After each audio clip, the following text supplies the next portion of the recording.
Bog svima, ja sam Renato i čovjek bi pomislio da sam stao s YouTubanjem zbog naslova mojeg prošlog videa, ko nije pogledao, ne pogleda sad.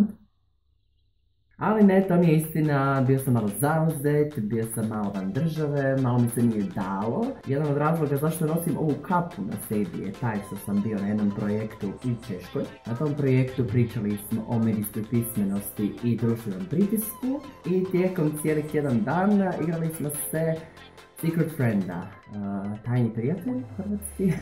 Na kraju tog tjedna evo završio sam s ovom uber pederskom My Little Pony kapom i jako sam zadovoljan što su me ljudi prepoznali. Više o projektu možete pogledati u linku ispod, bio sam u ekipi koja je radila promo video. Eto, možda vidite i moj stil rađenja videa, ovog i onog.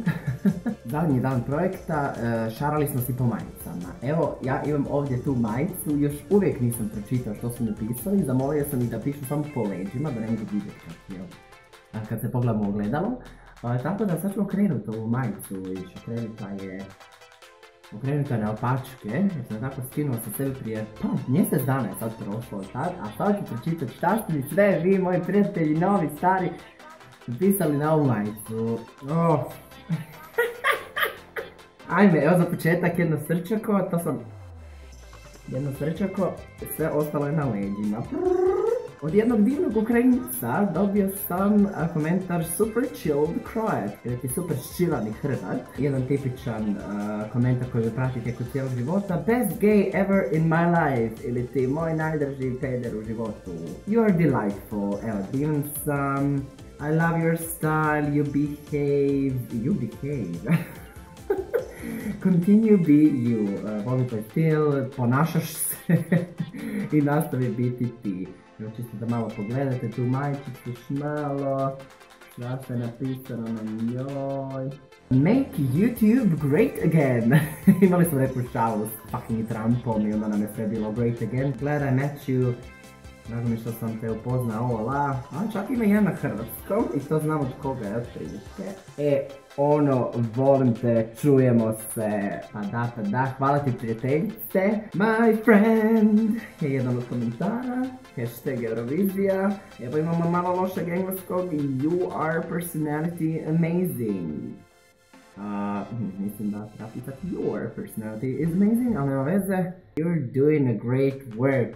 I to mi je jedan od divnih komentara jer su ljudi prepoznali tamo moć YouTube-a i svima sam bio eto mali fenomenčić jer se bavim time čime se bavim u slobodno vrijeme.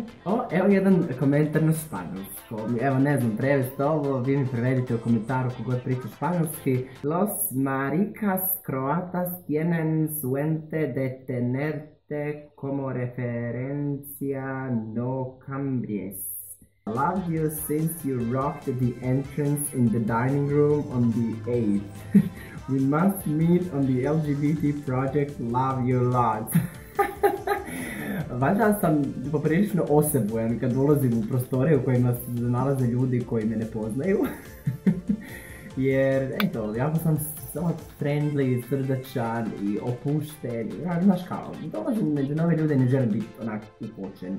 I onda valjda se tako ljudima. Na kraju projekta smo dogovarali nove projekte. Evo 2018. dogovaramo sljedeći party, kako ovdje piše, u Brightonu, koji je u Engleskoj i cilj nam je otići na London Pride. Dakle, to će biti na striktno LGBT projekt i nadam se da će se ostvariti, da ćemo uživati. To je manje više to, nisam dobio nijedan negativan komentar na svoja leđa, što je malo i očekivano, kao nećeš pisati ili da se kreteni, iako bi mi i to bilo sasvim ok.